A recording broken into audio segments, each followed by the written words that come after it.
नमस्कार। बड़ी खबर बड़ी बहस देख रहे हैं आप। मैं हूं आपके साथ सृष्टि से। भारतीय लोकतंत्र में जाति की राजनीति नई बात नहीं है।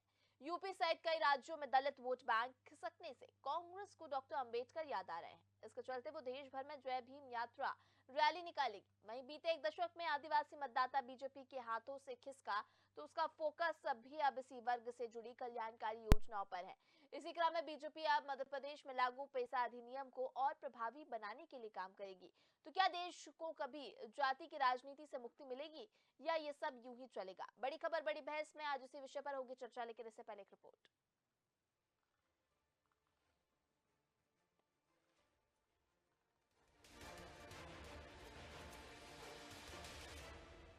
मध्य प्रदेश में भाजपा पेसा अधिनियम 1996 के प्रभावी क्रियान्वयन पर फोकस करेगी।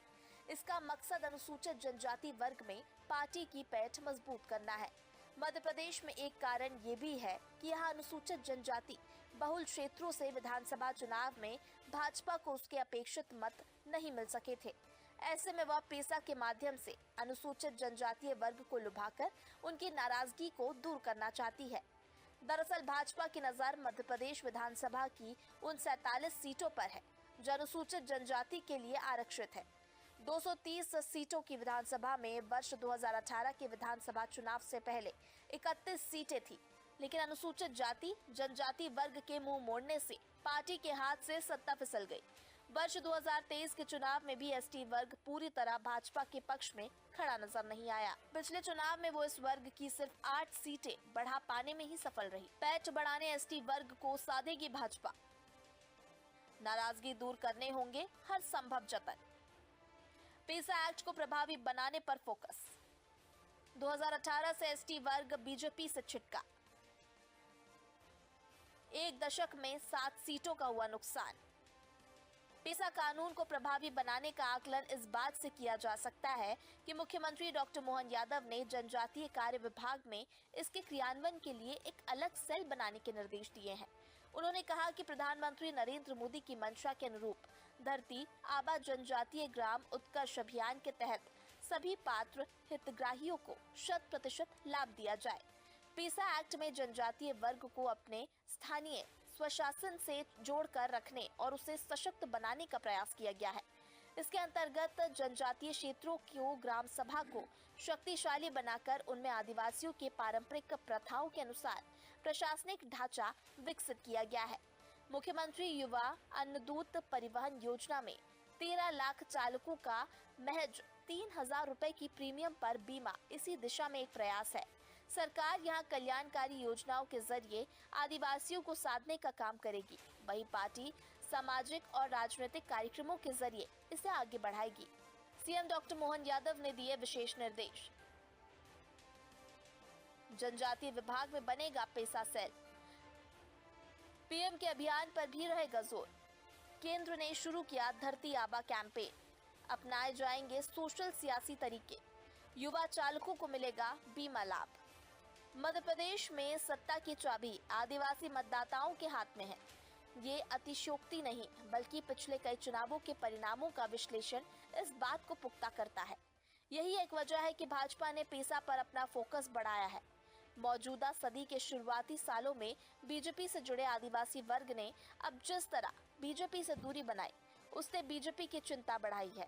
झारखंड का चुनाव परिणाम भी इसका उदाहरण है। बीजेपी समय रहते इस नाराजगी को दूर करना चाहती है।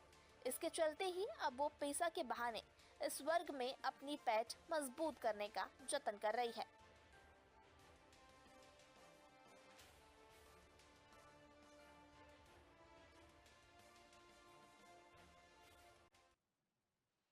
तो चलिए बड़ी खबर बड़ी बहस में आज इसी मुद्दे पर होगी चर्चा। हमारे साथ गेस्ट जुड़ गए, पहले उनसे आपका परिचय करा देते हैं। बीजेपी से हमारे साथ वंदना त्रिपाठी जुड़ी हुई है, कांग्रेस से हमारे साथ अंबिका शर्मा, वही हमारे साथ पॉलिटिकल एडिटर रवि अवस्थी जी मौजूद है। सबसे पहले आप सभी का बहुत स्वागत है चर्चा में। चलिए चर्चा को आगे बढ़ाते हैं। वंदना जी, सबसे पहले मैं आपके पास आऊंगी। देखिए, लगातार अगर हम बात करें सरकार की, तो आदिवासियों के हित में योजनाओं की बात हो, चाहे आदिवासियों के हित में कोई भी बात हो, सभी बातों का जिक्र हर बार किया जाता है और ये कहा जाता है कि आदिवासियों के हित में हम काम करेंगे। लेकिन कांग्रेस अब जय भीम यात्रा निकाल रही है।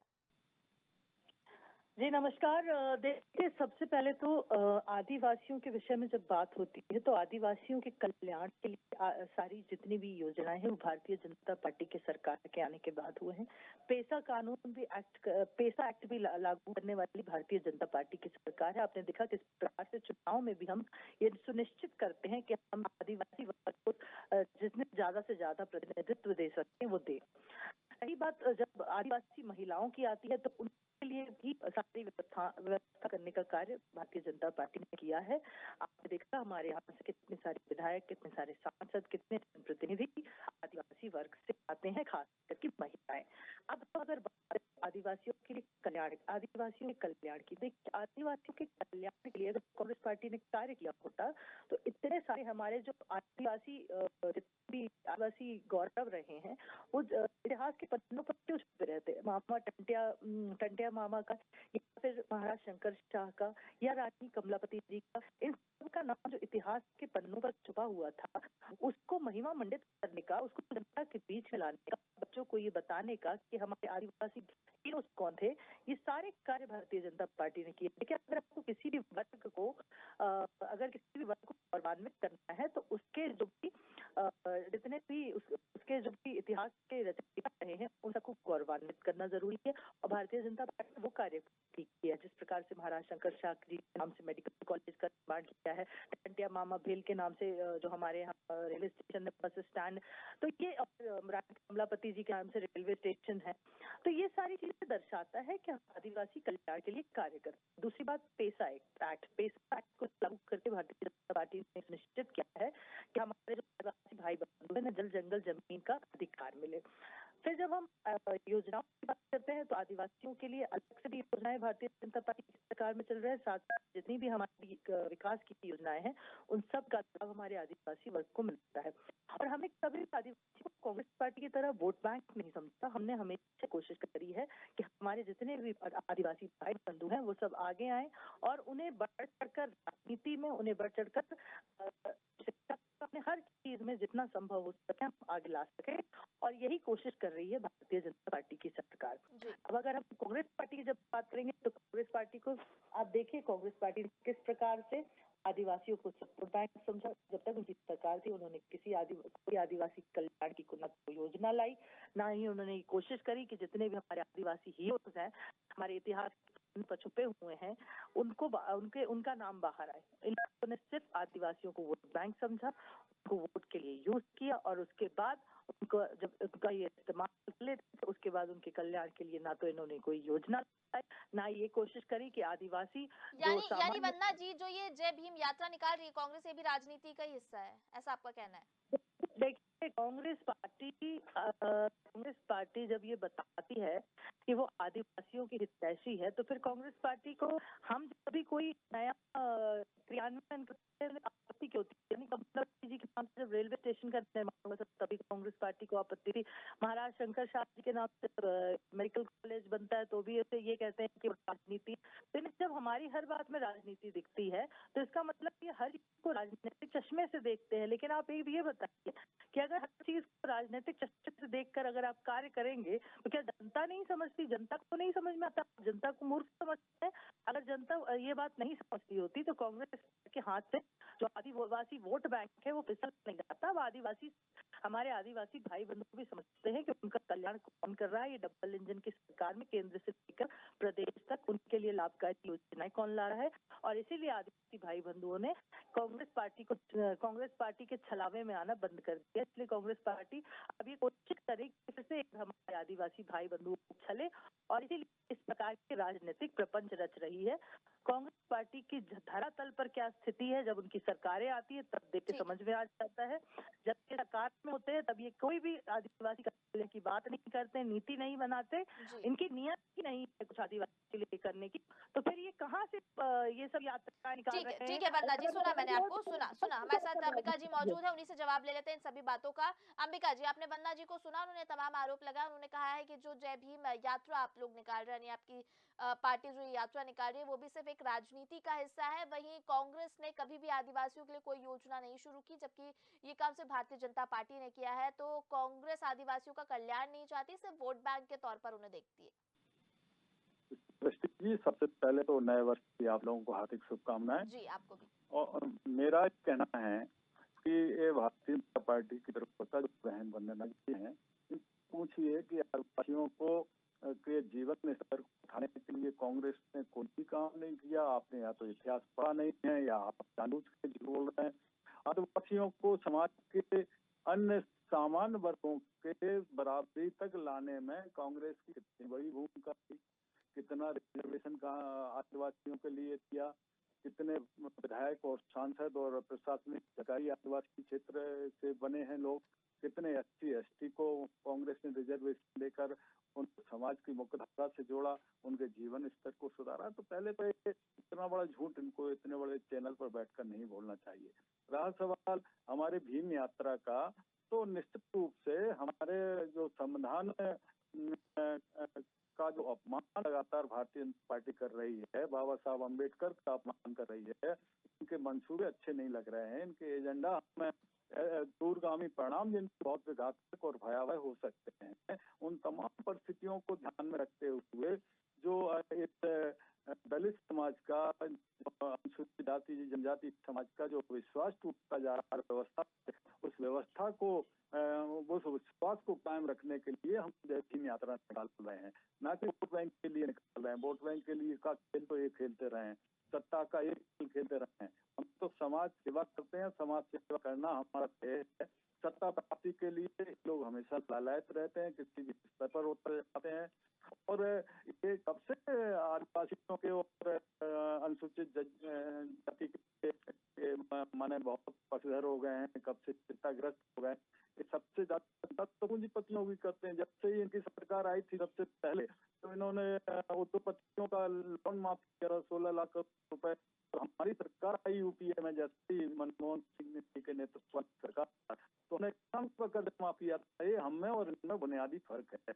इनका कहना बिल्कुल बिल्कुल बुनियाद है कि आदिवासी जो यात्रा निकल रहे हैं ये वोट बैंक के लिए निकल रहे हैं। जो टूटा हुआ विश्वास है इनके माननीय मंत्री जी ने और इनके तमाम जो संविधान विरोधी जो क्रियाकलाप निकल रहे हैं, उससे जो इस बहुत बड़े वर्ग का जो विश्वास हो रहा है उसको जोड़ने के लिए हम जन यात्रा निकाल रहे हैं। जी चलिए रवि जी, मैं आपके पास आऊंगी। दोनों को सुना आपने, अंबिका जी को भी और वंदना जी को भी। एक और भारतीय जनता पार्टी का कहना है कि हम आदिवासियों के हित में काम कर रहे हैं, पेसा एक्ट का जिक्र वंदना जी ने किया। वहीं दूसरी ओर जय भीम यात्रा कांग्रेस निकाल रही है।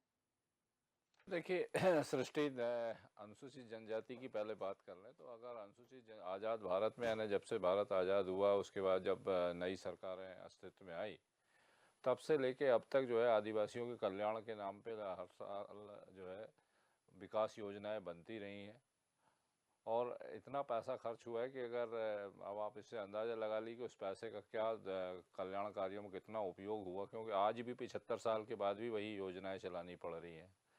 तो आप इससे अंदाज़ा लगा ली कि एक लंबा, यानी 75 साल का एक अरसा निकल गया लेकिन कल्याण नहीं हो पाया, बाकी सब कुछ हुआ।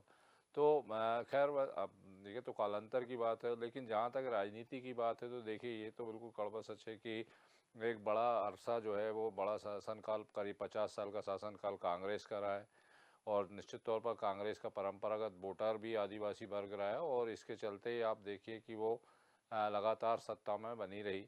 लेकिन जब से अगर मध्य प्रदेश के संदर्भ में बात करें तो जब से मध्य प्रदेश का विभाजन हुआ यानी 2000 के बाद, उसके बाद आप देख लीजिए क्योंकि आदिवासी वर्ग का एक मतदाता वर्ग का एक बड़ा तबका जो है वो छत्तीसगढ़ में चला गया।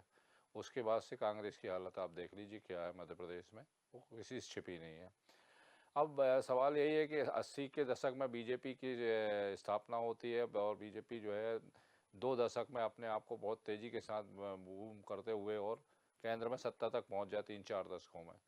इस स्वाभाविक तौर पर फिर उसने जो 21वीं सदी की शुरुआत में जो मेहनत की और ख़ास करके आरएसएस ने जो मेहनत की उसकी बदौलत आदिवासी मतदाता जो है बीजेपी की तरफ डाइवर्ट हुआ और 2013 तक उसने लगातार 3 बार सत्ता दिलाई।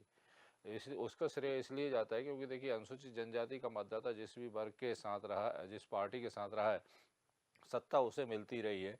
ये उदाहरण है कि 2003, 2008, 2013 के चुनाव, फिर 2018 में देखिए कि आदिवासी मतदाता बीजेपी से छिटका तो वो बाहर हो गई सत्ता से। 2023 के में फिर 8 सीटें बढ़ी, एक बार फिर से वापसी हुई। तो ये दिखाता है कहीं ना कहीं कि अनुसूचित जनजाति के मतदाता को पार्टियां जिस तरीके से उनका लाभ लेने के बाद उन्हें इग्नोर करती रही हैं, वो चाहे कोई सा भी राजनीतिक दल हो, उसके उसके दुष्परिणाम भोगने पड़े हैं।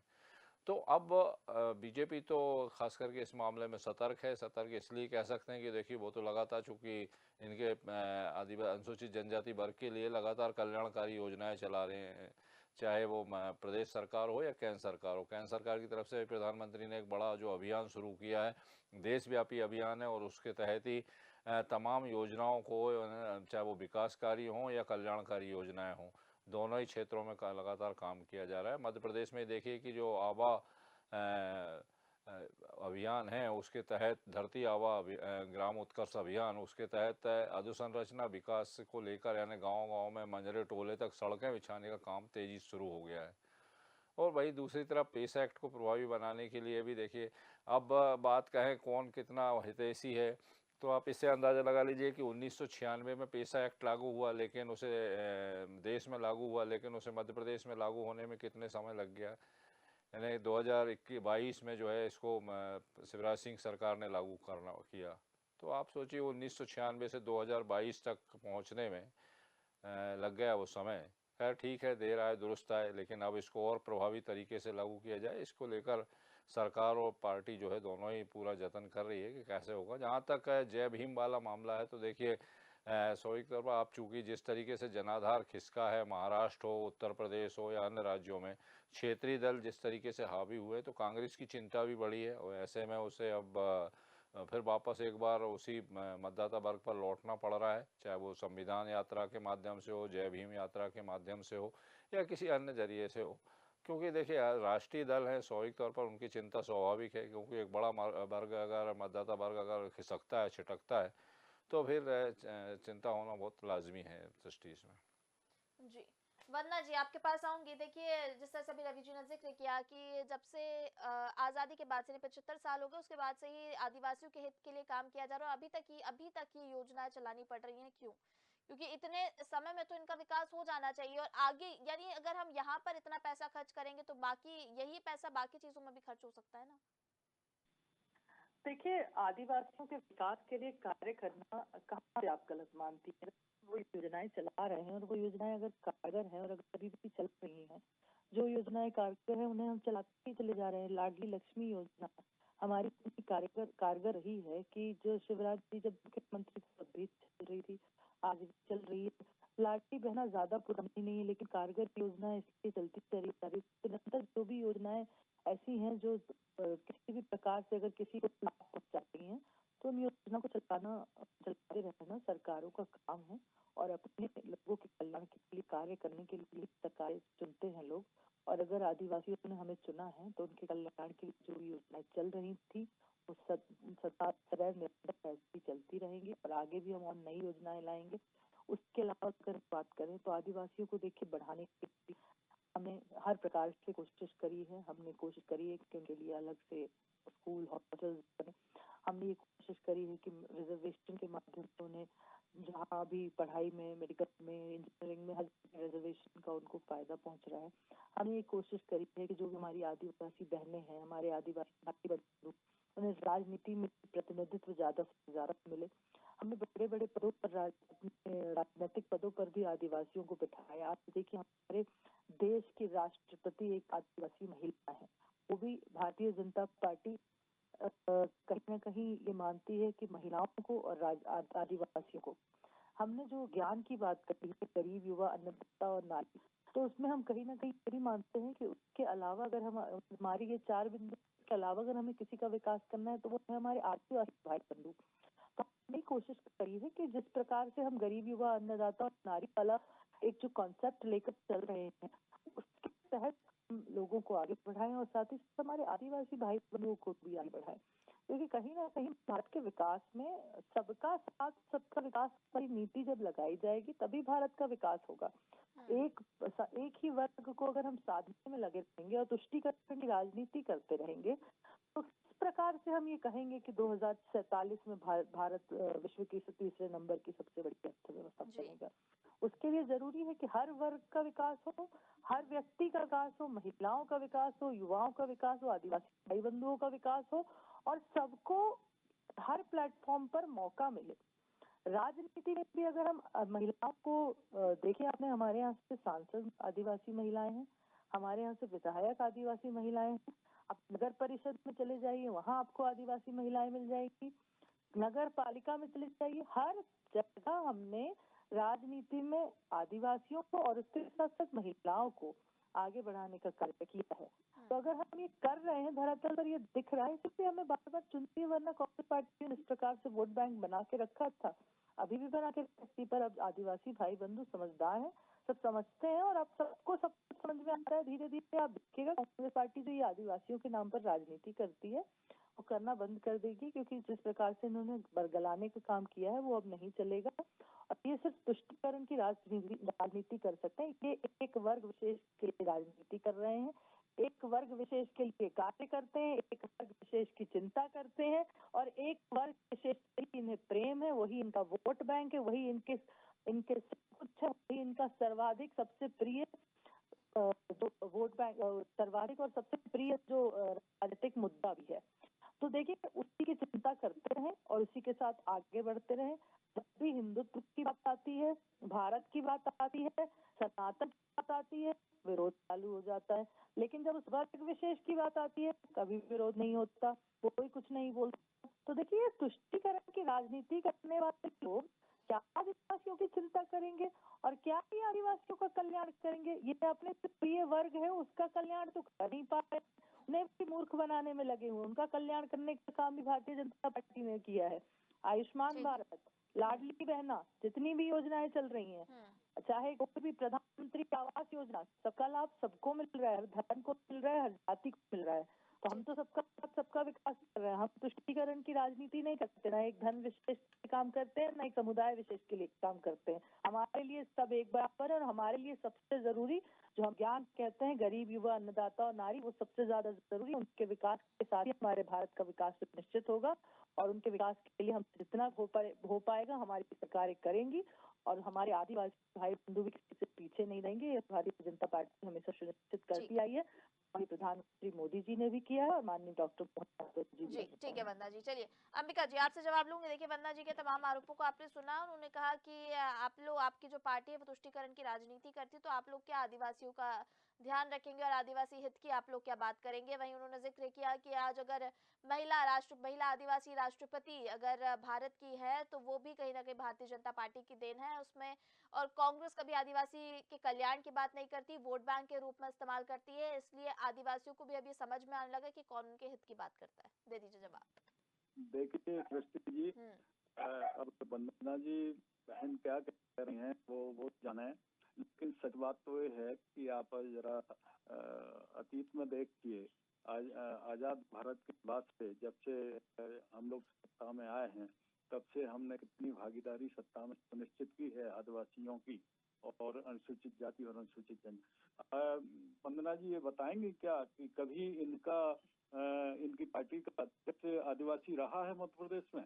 हमारा कांतिलाल भूरिया हमारे प्रदेश के कांग्रेस के अध्यक्ष रहे हैं, संगठन के प्रमुख रहे हैं, हमारे उप मुख्यमंत्री रहे हैं, आदिवासी समाज से सत्ता में इतनी बड़ी भागीदारी रही, बहुत यथोचित उनको मंत्री परिषद स्थान प्राप्त हुआ है। इस वर्ग को हमेशा से हमने इस वर्ग का ध्यान रखा।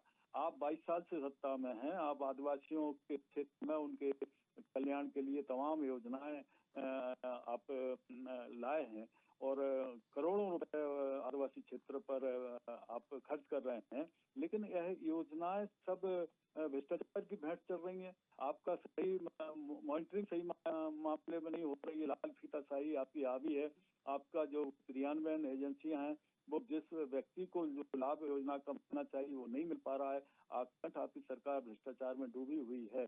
केवल बड़ी बड़ी बातें कहने से, केवल पेस्टिसाइड एक्ट इतने लंबे समय बाद आपने लागू कर दिया और उसको बहुत बड़ी आपने उपलब्धि मान ली, ये कोई बात नहीं है, सामान्य सी बातें हैं, ये सामान्य सी बातें हैं। आप कहते हैं कि हमने राष्ट्रपति को बनाया, हम राष्ट्रपति का कांग्रेस पार्टी सबसे ज्यादा सम्मान करती है, लेकिन आप सम्मान कहाँ करते हैं? आपने राम जन्मभूमि का जब प्रमुख कार्यक्रम था, आयोजन था, उसमें महामहिम राष्ट्रपति की उपस्थिति रही।